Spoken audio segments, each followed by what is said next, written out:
Buntag Mindanao sa 30 sa Agosto at lang Biyernes. Yan ang headlines sa News Patrol. Mga vendor nga nagmagahing mutuman sa 1/3, 2/3 policy, gipang demolish na sab. 7 anyos nga bata sa buhangin, pinakaulahing biktima sa nagkataas nga kaso sa dengue sa rehiyon. Pagdala og backpack, gidusong ibawal sab sa nagsingabot nga kasaulugan sa araw ng Digos. Ug mga colorful nga mga kabaw, gibida sa Ugmad Festival sa Tagum City. Pamilya may buntag, yan ang mga detalye sa News Patrol. Subling gitoyot sa demolition team ang mga sidewalk sa Davao City alang sa surprise inspection sa mga milapa sa 1/3, 2/3 policy. The report ni Roadways Sala. Dili ka mo ang target mo karon ikarga dire. Kung dili ka mo manghipos karon, kamo nga mo ikarga. Pagbalik na mo. Kalit na bulabog ang mga sidewalk vendor sa Armagsesay Avenue kagabi. Dihang sorpresang gi-inspeksyon sa demolition team. Luyo sa pahimangno, daghan gihapon ang wala mituman sa 1/3, 2/3 rule. Daghan sa mga sidewalk vendors nakiglinog notay pa sa demolition team. Dihang gipang kumpiska ang ilang mga baligya. Sunod nga gi-operasyonan ang mga sidewalk vendor sa Iloste Street. Ang sidewalk vendor nga si Placida Lagunday nga gikan na ni hapon. Nakurat na lang kay nawala na ang iyang kariton sa mais kay gikarga na sa truck. Kay what nikuan kay nang paninguhaan. Namlikal ko ito kung mais para kumabuhi. Pero kung nga bawal diri. Nagtigya. Kanya nag-apa sa pungin nga mahalin. Paano sa mais? Apan ang bangkiruhan area, luag na ang dalan ug hapsay na sab dihang giruwing sa demolition team. Kining mga baligyang sapatos ka sa kalsada gipang display, gisita ug gipahipos na lang. Dini nga area sa bangkiruhan nakadawat ang upat mga personahe sa demolition team nga pagbahad nga pamusilon apan luyo sa pagbahad. Trabaho alang sa demolition team ug ipadayon nila ang pagpatuman sa balaod hantod nga dunay masinupakong mga sidewalk vendors.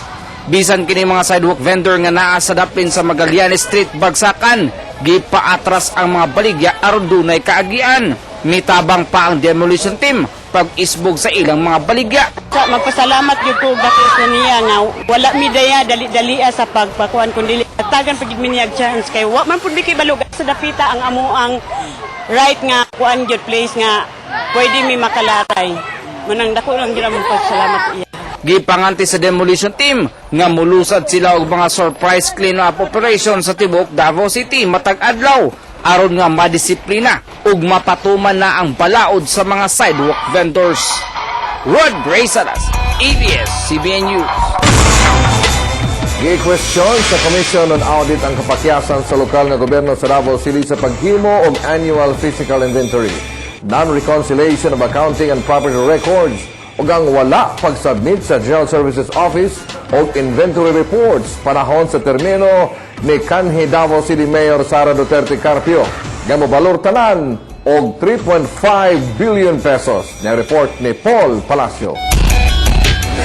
Sa gipagawas nga annual audit report sa Commission on Audit para sa lokal nga gobyerno sa Davao City, gi-question niini ang gigasto nga kwarta sa mga taxpayer sa termino ni kanhi Davao City Mayor Sara Duterte nga gilangkuban sa 667 million nga gibayad isip sweldo sa 11,000 ka mga job orders o contracts of service nga walay accomplishment reports ug ang kapin 11 milyones pesos nga consultancy services nga redundant ug dili gikinahanglan. This co-findings naman, this was already addressed by then Mayor Inday during her time.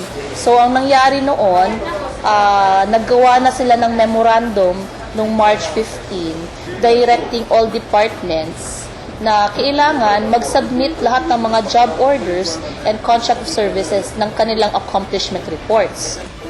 Gipasabot ni HRMO Head Erwin Alparaque, kompleto sa kontrata ang mga gipang-hire nga job orders o mga contracts of services. Kay dili sila maswelduhan kung walay mga papeles. Dili na sila pwede mabayaran sa ilang wages without this contract.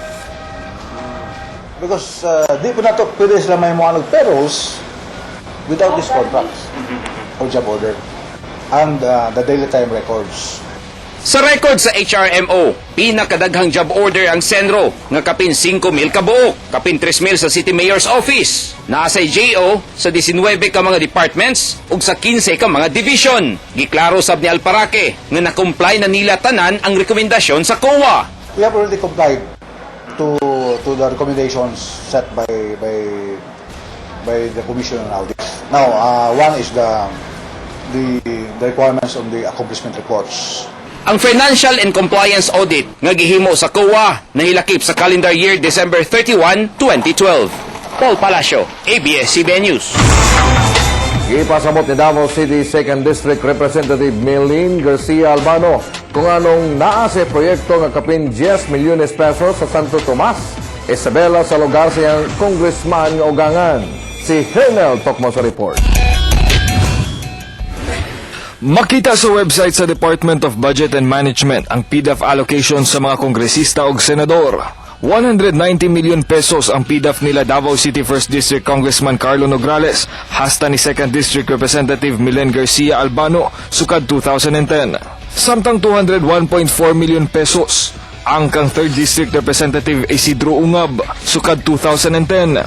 Din 22 ang iyang soft projects ug 85 ang hard projects. Samtang kay Congressman Nograles, miabot sa 58 soft projects ug 101 hard projects. Ug kang Garcia Albano, moabot sa 26 soft projects ug 97 hard projects. Pero sa unom ka mga proyekto ni Congressman Garcia Albano, ang iyang gigahin sa probinsya sa Isabela ug dili sa ikaduhang distrito sa Davao City. Ang repair and rehabilitation sa drainage system sa poblasyon Santo Tomas sa Isabela, pagpasimento sa dalan sa Tamawini, Isabela, pagmontar og multipurpose buildings sa Delfin Albano, Isabela. Nga tanan-tanan, mukabat sa 10.5 million pesos nga budget. Para sa ubang taga 2nd District, ang budget, dako pa kaayo ang matabang niini, labi na nga duna pa'y ayuhunon nga infrastruktura sa 2nd District. Kay diri man siya nidaga congressman, dili di pwede dito sa laing lugar ipasa ang iyang Diri 2nd District yun gay para makuha niya mundalan diri ba. Sumala ni 2nd District Representative Garcia Albano, nagkambyo sila og proyekto sa iyang ugangan nga kongresista sab sa Isabela. So nangutan ako sa ako mga kauban, o pwede ba ta mag-trade?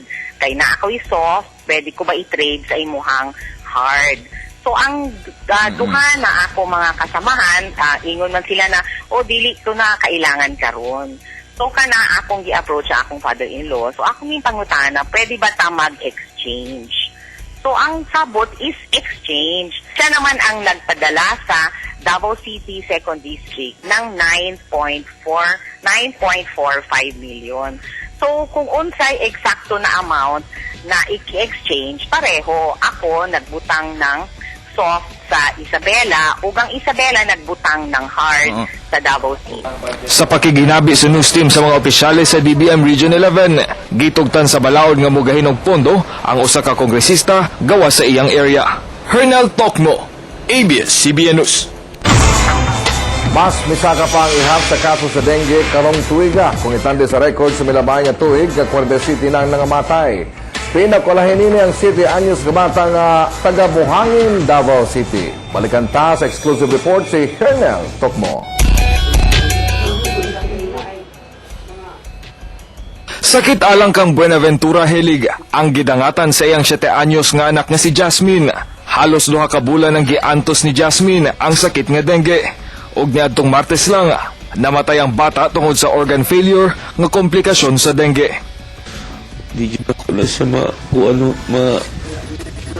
magdahom na may anak na siya. Healthy man siya. Tanan na mong gibuhat yun ang tanan na para makuhaan siya, pero wala niya nakayanan na. Niadtong Hulyo 10, giadto sa news team kauban ng City Health Office ang purok anahaw sa Buhangin proper kung asa nagpuyo si Jasmine. Sa balay mismo sa bata, nasuta sa mga health worker nga daghang stagnant water sa lain-laing containers ang gipuy-an og mga pito-pito. Halos kada balay na sab sa purok anahaw ang nangasakit og dengue. Sa Dumanlas Elementary School kung asa nag-eskwela si Jasmine, nasayran sa City Health nga daghan og breeding site sa lamok. Wala sab gilimod sa amahan ni Jasmine nga dunay mga pito-pito nga nagpuyo sa mga gipasagdang sudlanan. Apan doble ang kasakit sa pamilya Helig kay dili nila mapalubong si Jasmine hangtod dili nila mabayran ang 1.1 million pesos nga balance human sa halos 2 ka bulang pagka-ospital ni Jasmine.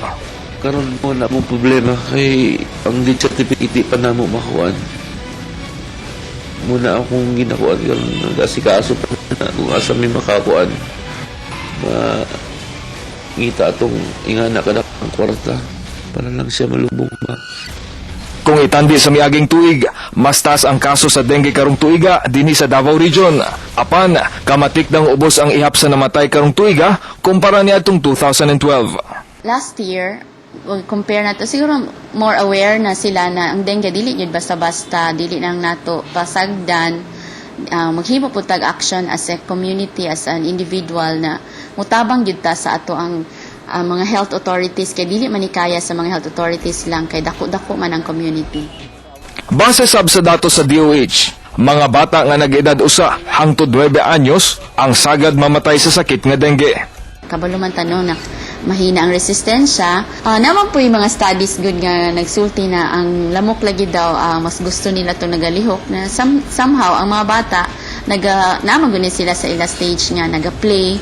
So possible pod na kuan dali lang sila paakon sa lamok. Busa, karong tingulan, ug mauso na sab ang dengue. Tambag sa DOH nga hinluan gayud ang palibot ug ilabay ang stagnant water. Sukad Agosto 1 hangtod karon, si Jasmine lang ang namatay sa sakit nga dengue sa Davao Region. Hernel Tokbo, ABS-CBN News. Nangandam na ang kapulisan sa pagsaulog sa 13th araw ng Digos City karong sunod semana. Wala may holda sa terorismo pero ibawal gihapon sa kapulisan ang pagdala og mga backpacks sa kalsada nga moagian sa parada. Si Bona Pamplona sa report.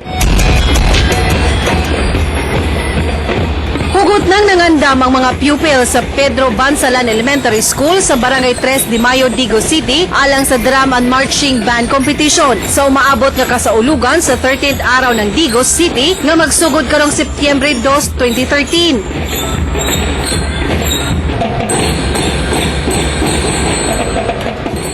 Halos na puno na sabog mga bantings ang downtown sa Digos, timaan kini nga andam og nakahanay na ang mga programa. Sa dagan sa mong 2 ka bulan nga rehearsal is okay na siya. Ang self-confidence sa mga bata kailangan din na mo improve, ang energy kailangan na mo ipakita pagawas pa lang ko sa mga bata.